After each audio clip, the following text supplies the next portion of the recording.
Spoštovane gledalke, cenjeni gledalci. Lepo pozdravljeni v današnji pogovorni oddaji. Danes imamo v gostih Mihaelo in Jerneja Kovača, ki sta družinska terapevta. Govorili bomo o partnerskih odnosih.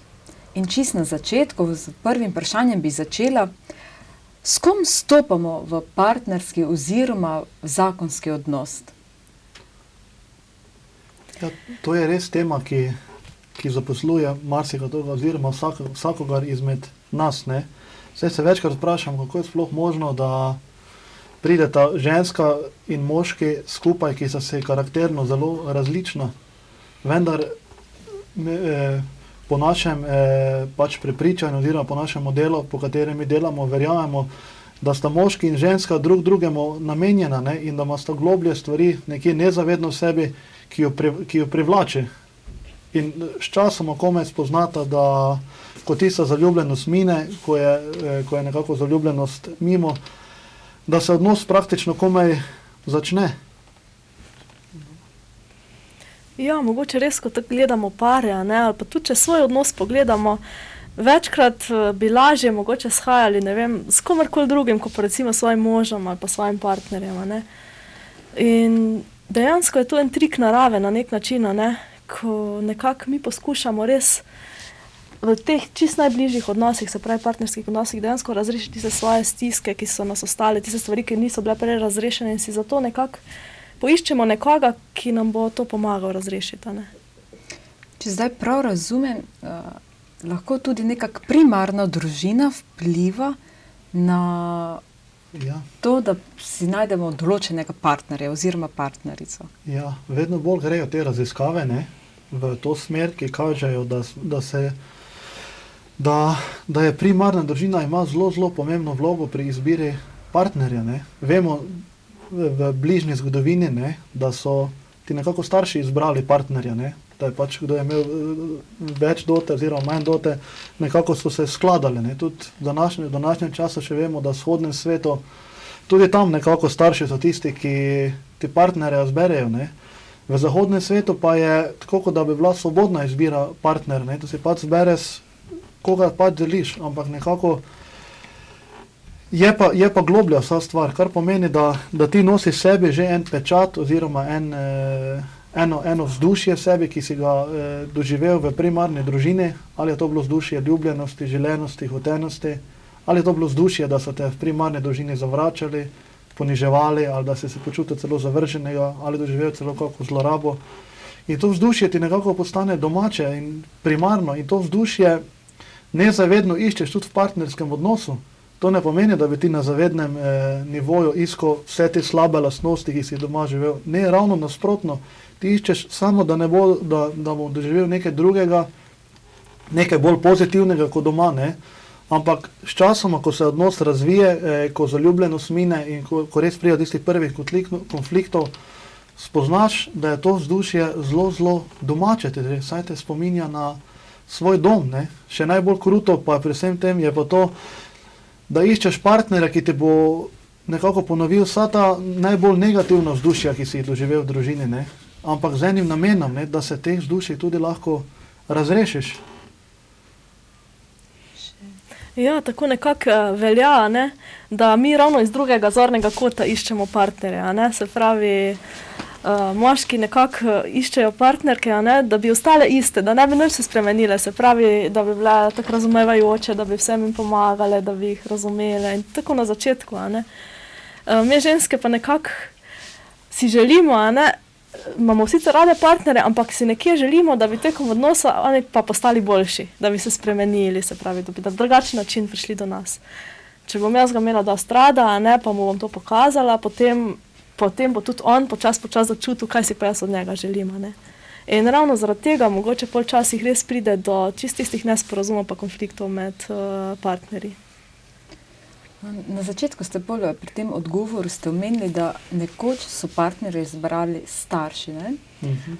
Danes si pa nekako svobodno izbiramo. Ja. Kaj zdaj mislite, kaj je boljše oziroma kako so lahko takrat živeli ta odnos, ki so si ga ustvarili z izbranim partnerjem od nekoga drugega in kako živimo zdaj, ne, ko si svobodno izberemo, pa kljub temu je še vedno dosti oziroma veliko konfliktov.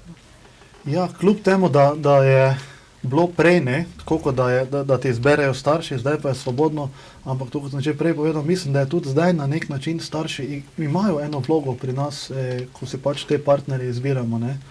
In ne glede na to, ali je svobodno, ali ni svobodno, od zunaj je videti svobodno, ampak je pa ena globlja dinamika, ki te na nek način žene v ta partnerski odnos, ne, v ta odnos, ki ti je na nek način že znan, poznan. In ne vem, vem tudi naprej v Ameriki, ko so odhajali študentje domov, sem gledal eno oddajo in so rekli, in so bili tam študentje iz Indije in so rekli, da si grejo pač izbrati partnerje, ne, da grejo domov, da jim bodo zbrali partnerje, niso mogli verjeti, kako je to možno, ne.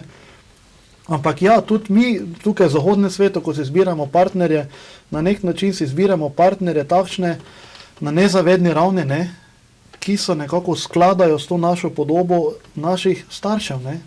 In zato nam ti partnerji večkrat, kot če se zelo kruto izrazimo, prebudijo te naše največje groze, katere so mislili, da smo nekako, ko smo vrata zaprli, odšli od doma, od staršev in rekli, nikoli več, ne bom več tega doživljal, še posebej, če so tam bile kakšne krute stvari, ne.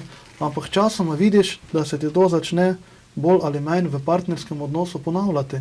In ko to enkrat doživiš, to ponovitev, si zelo razočaran. Ker najprej si bil v zaljubljenosti in tam se ti partner oziroma partnerka prikaže v popolnoma drugačni luči in reče, vse to je super, ne, to bi si želel, ko je ta zaljubljenost, vsi smo že bili zaljubljenost, ko traja, ne, smo se rekli, naj se nikoli to ne konča, naj traja to vedno, ne, vse ve, vse se razume ta partnera, dobesedno dajeta se ta otroška imena, to govorico uporabljata, ne, in v to vzdušje, ta človek me po prvič, ki me v življenju spoznal, ki me ceni, spoštuje, ki se mu lahko v polnosti zaupam, se mu lahko v polnosti predam, ampak časoma pa, ko ta zaljubljenost začne bledeti, to je zelo pogosto, krat je to tam pred poroko oziroma še bolj pogosto, kmalu po poroki začneš ugotavljati, da je to ob tebi ena druga oseba. Imaš občutek, a je to bilo vse skupaj prej zlagano, ali kaj, ampak ne, ni bilo zlagano, ampak pol so ti hormoni delovali, ta organsko-hormonski sistem je bil vključen, ne. Ampak tam, ravno takrat po poroki, oziroma takrat, ko začnejo prvi konflikti, tam je čas, da se odnos ali gre navzgor, ali pa gre navzdol in tam se komaj ta odnos začne.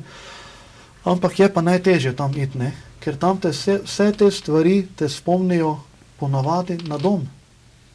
In vse to še dobiš, tako kot bumerang, še ti pride enkrat nazaj v partnerskem odnosu, ne.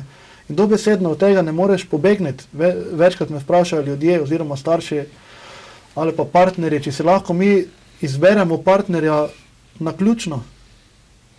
Ne verjamem v usode, jaz mislim, da nam je vse nekako usojeno, ne. Da dobimo točno takega partnerja, kakršnega mi rabimo, da tudi mi sami zrasemo. Ja, in jaz mislim tako, nekako, če tako pogledamo, a ne, partner, ki smo ga mi izbrali, ali pa partner, ki nam je bil izbran, a ne, jaz mislim, da na dolgi rok se v obeh odnosih v bistvu začne odvijati ista zgodba.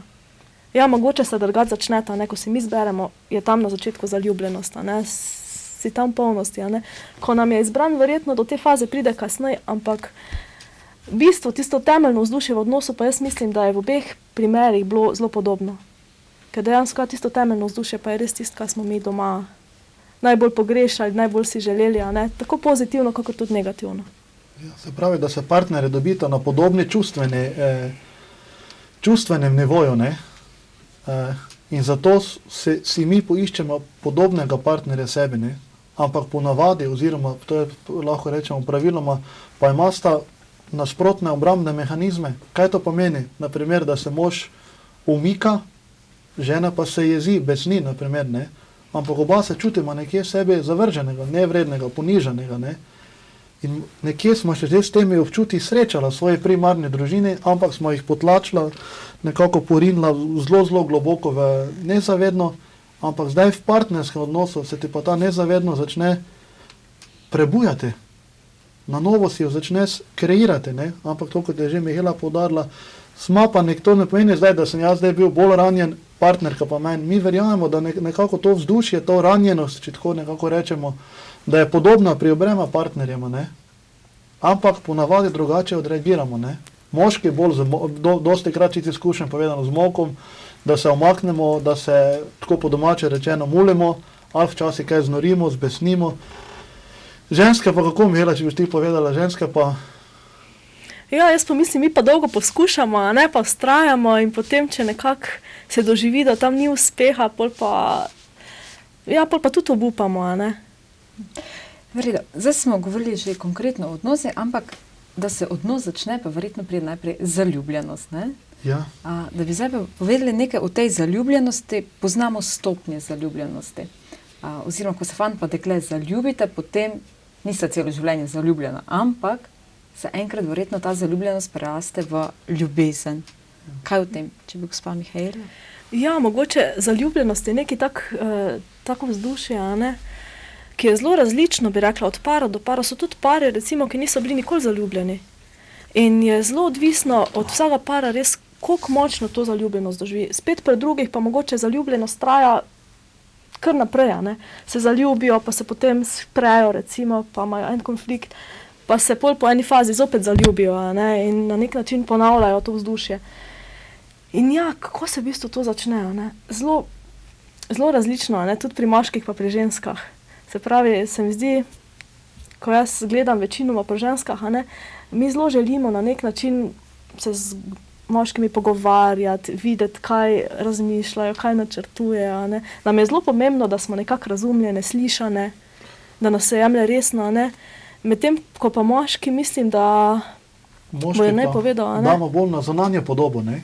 Bolj na to, kako zgleda, kako se giblje, kako hodi, ne. Mi bolj vizualno, ženske pa bolj čustveno, ne, čisto v tem smislu, ne. Ja, in kako še ti nadaljevala, da sem te... Ja, mogoče res si želimo na nek način čutiti, ne, videti. Dejansko gledamo iz več zornih kotov. Moški se bolj osredotočijo na en zorni kot, mi pa probamo nekako čisto vse zajeti, ne. Od tega, kaj razmišlja, kaj čuti, kaj doživlja, kako je, a mene začuti, a se lahko z njima pogovarjam. In je tisto, ne, na začetku se mi zdi, sploh pri zaljubljenosti se pari na splošno zelo veliko pogovarjamo, a ne. Si zelo veliko povemo, kar nekako vemo, kaj drugi nam želi povedati in pol nekako kar steče pogovor. Medtem, ko pa potem, ko mogoče zaljubljenost počas začne bledeti, dejansko tam pa se ta pogovor kar zatakne, a ne. Ker kaj je mogoče razlika res, ko je človek zaljubljen, pa ko res se začne odnos, a ne. Pri zaljubljenosti imamo mi nekako, vidimo človeka, ki ga tam želimo videti. Se pravi, ki je točno tako, smo si ga mi predstavljali. Ko reagira tako, jaz mislim, a ne, ko pa se enkrat začne odnos, pa tam to znam stran, a ne, in tam vidim človeka, kakor dejansko je, a ne, vsemi napakami, ki jih ima, vsemi dobrimi pa slabimi lastnostmi. In tu je pol tista razlika, a ne. Dejansko vidim res realno osebo. In v takem primeru, ko ljubljenost začne bledeti, kaj je med partnerjema ta storita? Ja.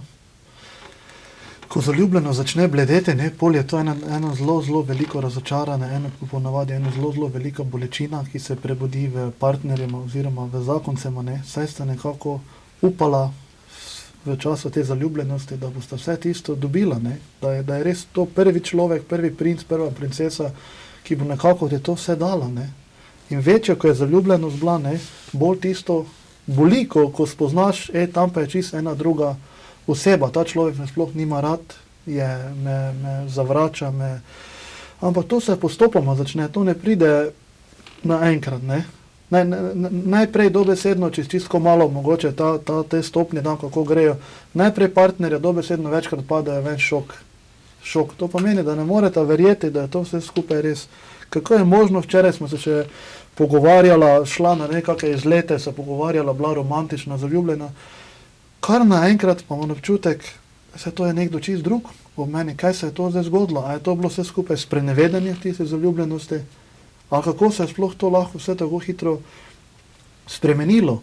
Pol partnerji ponavadi nekako zanikajo, ne? Ker ta bolečina je tako močna, da se ti obrambne mehanizme dobesedno avtomatsko spostavijo. Pol začnejo partnerji zanikati, saj ni res, saj je imel sam slab dan, je v službi naporno, tudi ona je ogromno dela, ogromno skrbima, bo nekako drugače, ne.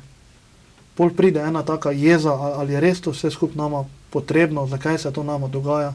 Pol pa res ista ena globoka žalost, en tisti obup, rečeš, ne bo nama nikoli uspelo, ne. Ampak jaz rečem, ravno to vprašanje, zdaj, če se navežem na vašo, ki ste ga, ravno takrat, ko pride do prvih konfliktov, ko začne zaljubljenost bledeti, tam se kome začne odnos.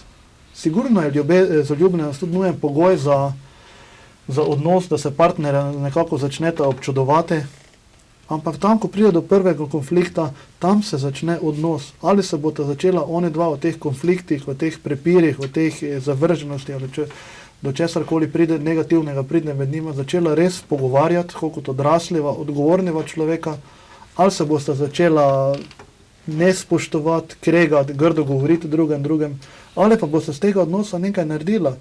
Kaj to pomeni? To pomeni, da se zavesta, tukaj sma, midva zaradi najprej, da se odločita. Kaj to meni odločita? Če nekaj časa vztrajata v partnerskem odnosu, da rečeta, midva pa gremo v poroko. Saj današnjem času se ljudje ne upajo poročati in rečejo, kaj je tisti papir brez veze, nima nobenega smisla, ampak tisti papir pomeni, jaz si pa tebe želim ob tebi, jaz si tebe želim ob meni. In je globlje, ampak tisti papir, ko je, takrat je tudi zelo tako doživljajo ljudje, da ti vzame na nek način svobodo, nisi več svoboden, ne moreš tako kot metulj letati z ene rože na drugo rožo. In tudi tam, če te nekdo zavrne, prevara ali kakorkoli, bolj boli, če se za nekoga odločil, kot pa če živiš, tako kot rečemo pri nas, na koruzi, ne. Prvo je, da se partnera odločite, midva želimo biti skupaj, ne glede na to, kar se dogaja med nama. Sigurno, če tam gre za fizično, spolno nasilje, je treba se zaščititi in tudi v skrajnem primeru zaključiti odnos, ampak v primeru, kjer pa se ta vzdušja začnejo med njima zelo naglo kreirati, tam pa je potreben pogovor. Ne vem, Mira, bi ti nadaljevala, se pravi, najprej je odločitev, pol je ena jasna pogovor, pol je ženske zelo rade bodo povedale, da zelo rade so slišane, razumljene, začutene v odnosu, da...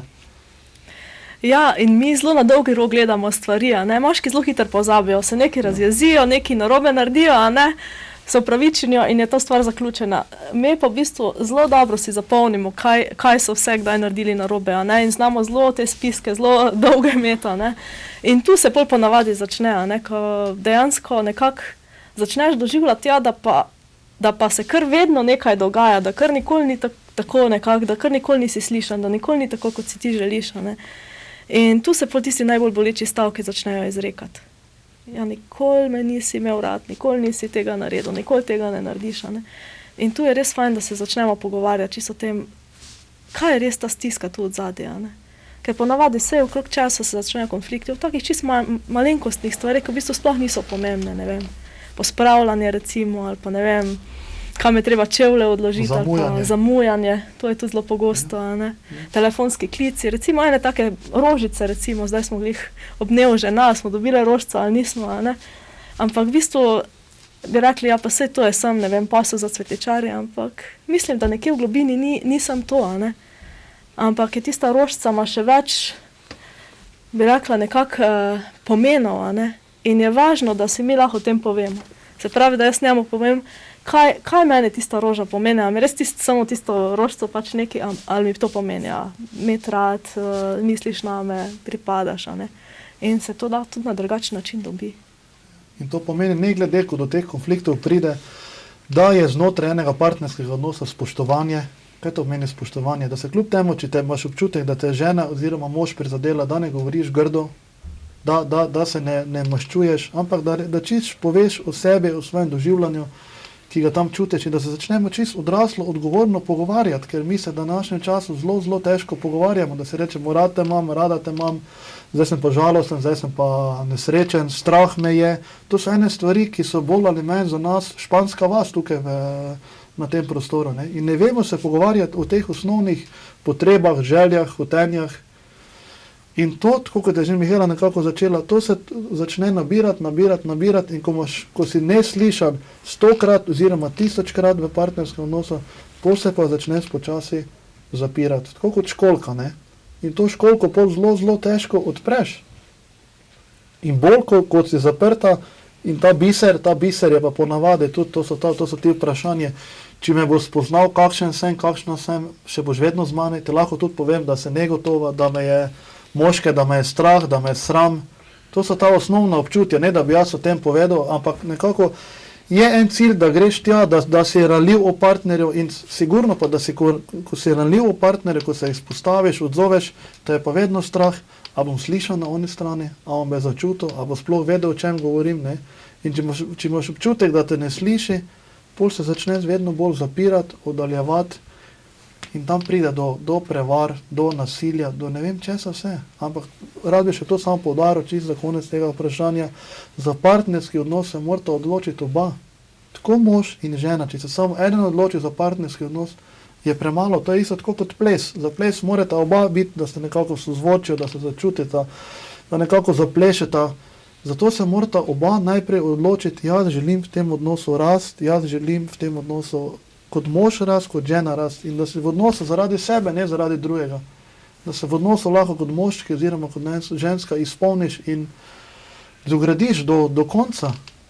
To je nekako cilj tega vsega. Ne? Se pravi, če bi nekako povzeli, da en rezime dali, da se partnere najprej, da se odločita za partnerski odnos, pol, da je eno spoštovanje med njime, da si lahko zaupata in tisto temeljno, kaj je, da imate občutek, da pripadata, da je to ta odnos, ki se skreira med partnerjema, da je to njun dom. In da lahko karkoli poveš in da boš tam slišan, razumljen, začuten v teh najglobljih stvareh, ne pa samo, kaj oni sosed rekel, kaj smo v trgovini jedli, kakšno vreme je, to je ena debata, ki jo bolj ali manj mi furamo. Zdaj, znotraj partnerskega odnosa, če eden misli, da ni slišan od svojega partnerja, kaj zdaj potem drugemu narediti, ne? Kljub temu, da se jaz odločim, pa spoštujem to, kar ste vi zdaj našteli in se povedali, kaj pa zdaj meni za narediti, da kljub temu, da ne slišim, ne? Ja, mogoče. Ja, mogoče je važno tukaj ne utihniti. Ker to se zelo pogosto zgodi, ne. Ja, nisi slišana, ne, kakor je Žerne rekel, in potem vedno bolj se za školjkico zapreš, ne. In bolj je zaprta, ne, bolj sta si partnerja vsak sebi. In takrat, ko imaš občutek, da nisi slišan, takrat moraš še več govoriti. To je tisto najtežje, ne, ker zakaj je to tako težko, ker s tem pa jaz tvegam, ne. Nisem slišana, ne, in to zelo verjetno me pelje nekam drugam, ne, ker tudi že nisem bila slišana. In čisto tiste najtežje občutke, ki sem jaz tam doživela, nimajo me radi, ne vem, sem čisto sama, ne za vse. In zato je važno, da jaz začnem potem o tem tukaj govoriti s partnerjem. Ja, ampak kljub temu, če govoriš, lahko imaš občutek, da nisi slišal, ne, in da te partner, kljub temu, da se trudiš, ne, tudi važno je, kako poveš, ne, če mu zdaj ti poveš nikoli, nikdar, fajn je, da začneš govoriti čisto o sebi, ne o partnerju, ti si za to, da čisto začneš govoriti o teh svojih občutjih, svojih doživljanjah, ki so vedno prava, ne moreš doživljati prav ali narobe, vedno doživljaš prav. Sigurno pa je tudi na partnerju, da se tam prebudi, ko ti o tej svoji stiski govoriš, ker če ti njemu vedno govoriš in imaš vedno občutek, da nisi slišan in res govoriš iskreno o svojem, pol se vprašati, a je tu čisto iskreno povedano, a se jaz lahko tu noti spomnim kot ženska, kot moški, ali bom jaz tukaj na nek način nazadovala, ne? Ker ponavadi, čisto izkušen povedano, se moški večkrat prebudimo, ko je že tako daleč, da ženske nadajo en ultimat, zdaj pa, a se boš prebudil, ali boš nekaj naredil iz sebe, ali pa ne vem, če smo mi dva za skupaj, ne. Takrat pa se moški nekako začnejo počasi prebujati, ker nas postane strah, da bodo ženske odšle, da bomo ostali sami. To pa je tisti temeljni strah pred osamljenostjo, ki je tudi v odnosu, ne. V odnosu bi na nek način želeli biti skupaj in želeli biti na nek način za sebe, ne? In to je tista temeljna dilema, ki je, kako biti skupaj in biti tudi sam za sebe. Zato je tudi zelo, zelo pomembno v partnerskem odnosu, da imaš čas za sebe in čas za odnos in čas za ženo. To so tri različne, če se otroci pridajo še čas kot starševski, ne?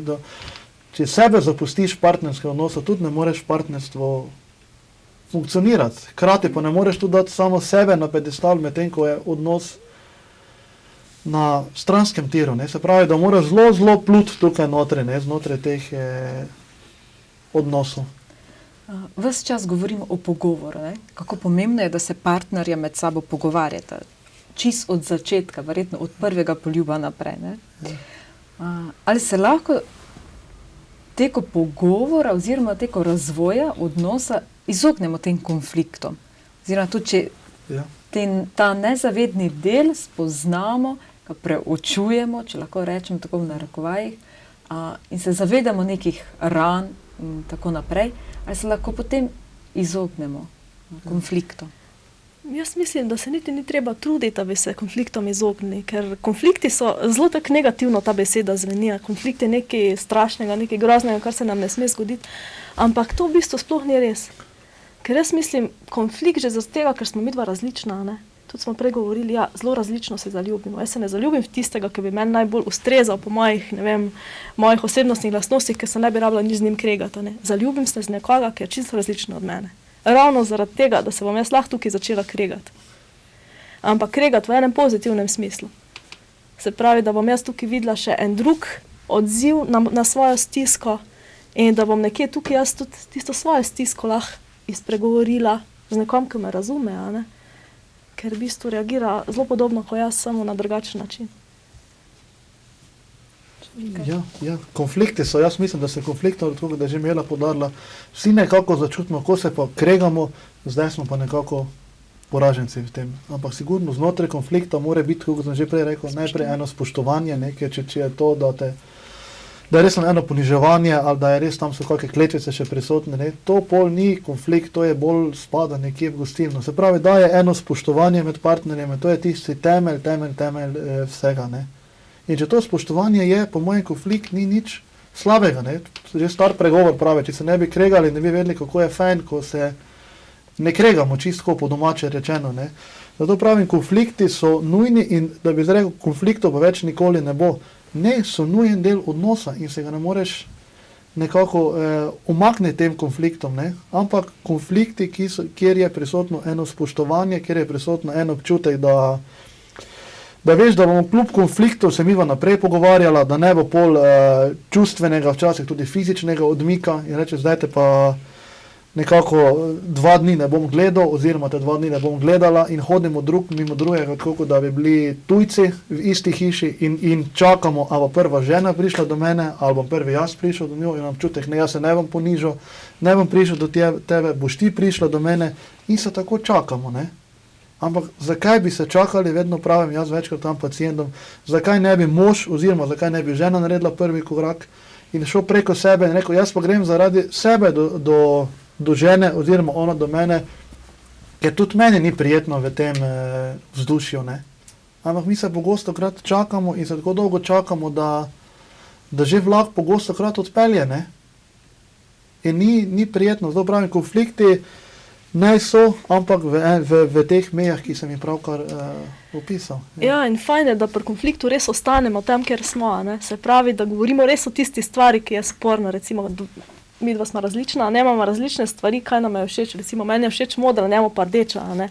In da se res tukaj pogovarjamo o modri pa rdeči, ne o tem, koliko sem jaz ljubljena ali pa neljubljena, ne.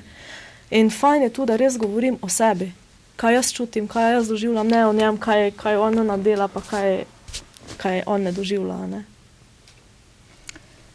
Če pa kljub temu, ne, da ostajajo ti konfliktni na neki lepi ravni, ne, ko v bistvu partnerski odnos raste skozi konflikte, kaj pa če ti konflikti prerastajo to spoštovanje, več ni tega spoštovanja znotraj konflikta, kaj pa takrat narediti partnerjema? Ko recimo začne že, ko bi že lahko rekli, da to spoštovanje, da tega spoštovanja ni več, ne, da že lahko začnemo govoriti o nasilju, ali verbalnem, ali recimo čisto fizičnem, ne. Ja, tukaj pa jaz mislim nujno, ne, ko se res partnerja morata odločiti, da bo treba nekaj spremeniti. In jaz skoraj mislim, da je nujno, da tukaj se pa gre po strokovno pomoč. Da to zelo težko nekje samo staviš, ne. Fajn pa je, da se tukaj žrtev res zaveda, recimo, ker tu že lahko govorimo potem o žrtvi, ne, da dejansko karkoli naredi, ne, kakorkoli se vede, karkoli naredi ali pa ne naredi, ne, pa tudi če naredi napako, da nobene vrste nasilja nikoli ni upravičeno.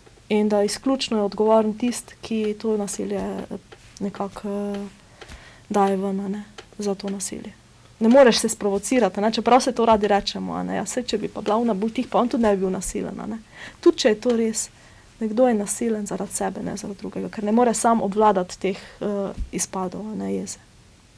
Ja, včasih so tudi primeri, ne, Mira zdaj govorila bolj o tem, da je žrtev in pa rabelj, ne. Včasih so pa, da se partnerja oba prepirata tako, da ne veš, kdo je bolj glasen, je žena bolj glasna ali je mož bolj glasen, ne, in uporabljajo take izraze, da ti ni preveč prijetno biti in tam poslušati, ne, žena možu to, mož ženi nje, in tam je res, tam je že šlo tako daleč, ne, da je res potrebno tudi ogromno molitve, ne, da se nekako najprej sebe oni dva umirita, da se nekako začutita, da nekako, da sploh spregledata, zakaj se gre med njima, ne, ker ko je tako napeto, se dobesedno samo bruha, samo bljuva, ta napetost, ta jeza, ta bes, to samo dobesedno gre, šprica na vse strani, ne, in nam je nujno, da se najprej poskušata sebe umiriti, in tu je molitev, ki lahko zelo pomaga, da nekako prideta v te globine sebe in da se nekako začuta, da rečeta, tako z nama več naprej ne gre. Ali bomo res nekaj naredila v tem odnosu, še posebej grozno je, če so tukaj še otroci in otroci poslušajo vso to prerekanje, vso to prepiranje, vsa ta poniževanja, vso to preklinjanje, ne, in tudi oni postanejo del tega partnerskega odnosa in tudi njih na nek način to zelo zaznamuje, ne. Seveda pa, če pa imata občutek, da kljub temu se nekako ne morete umiriti, ne morete nekako tega norenja ustaviti, je pa tukaj potrebna strokovna pomoč, da se res pogleda, kaj je tukaj globljega, ne? Ker vsi ti prepiri, vso to norenje je samo kaplja čez rob, ki pa spodaj je pa eno morje, ki je zelo kalno, da se niti ne vidi, ne? Ampak oni dva tam not v to morje več nista sposobna pogledati, ker so jedva že tako ti konflikti, to jezo, to bes tako načeli, ne. In zato mi na terapijo, ko pridejo k nam ljudem, pogledamo, kaj je spodaj v teh globinah, ne. In ko mora začeti čist iz dna začeti to kalno morje čistiti, ne, da je pol odnos lahko čist, ne. Ker če ne pa vidi samo valove zgoraj, spodaj pa ne. Zaljubljenost smo začeli in z njo bomo tudi končali, pa če lahko tak čist v kratkih besedah poveste, kako ste se pa vidva počutila, ko ste se zaljubila? Ja. To je res ena taka stvar, ne, da se tudi mi do Mihajlo gledamo. Jaz povedala, ono vse zaljubljeno je res nekaj najlepšega, kar se ti lahko zgodi, ne. In imaš občutek vse, da se to ne bi nikoli končalo, ne. Jaz mislim, da je bolj ali manj se vsakdo počuti v polnosti tam ljubljen, želen, hoten in vzdušje in dobesedno non-stop o tem razmišlja, se s tem ukvarja, ne, in ne more iz tega ven, ne. In tudi mislim, da sem tudi jaz tako bil, ne, da smo nekako si želeli, da se to obdobje ne bi nikoli končalo, ne. Takrat razmišljaš, ne, ampak vidiš, da tudi če bi to zaljubljenost trajala vedno, da ne bi šlo, ne, da ne bi funkcioniralo, ne, da bi se dobesedno izčrpalo, ker tam se tudi telo da notri, tam ni še teh čustev, ni tega pogovora, ampak tam je tudi telo pomaga, da nekako stopiš v odnos, ne. Je lažje, ampak dolgoročno pa ne bi šlo, ne, samo zaljubljenosti ostati, ne. Ja, je to res en tako občutje, a ne, da je v bistvu res vse drugače, a ne. Svet je drugačen, ne vem, vse je drugače. Karkoli počneš, lažje delaš, recimo, ko imaš občutek, da je tam res vse, ne? Da si res srečen. Hvala vama za pogovor. Spoštovane gledalke, ciljeni gledalci, današnjo oddajo bomo zaključili. Govorili smo o zaljubljenosti in, kot je povedala gospa Mihajla, vse je drugače. In tudi zdaj prihaja pomlad in bo tudi svet drugačen. Hvala in nasvidenje.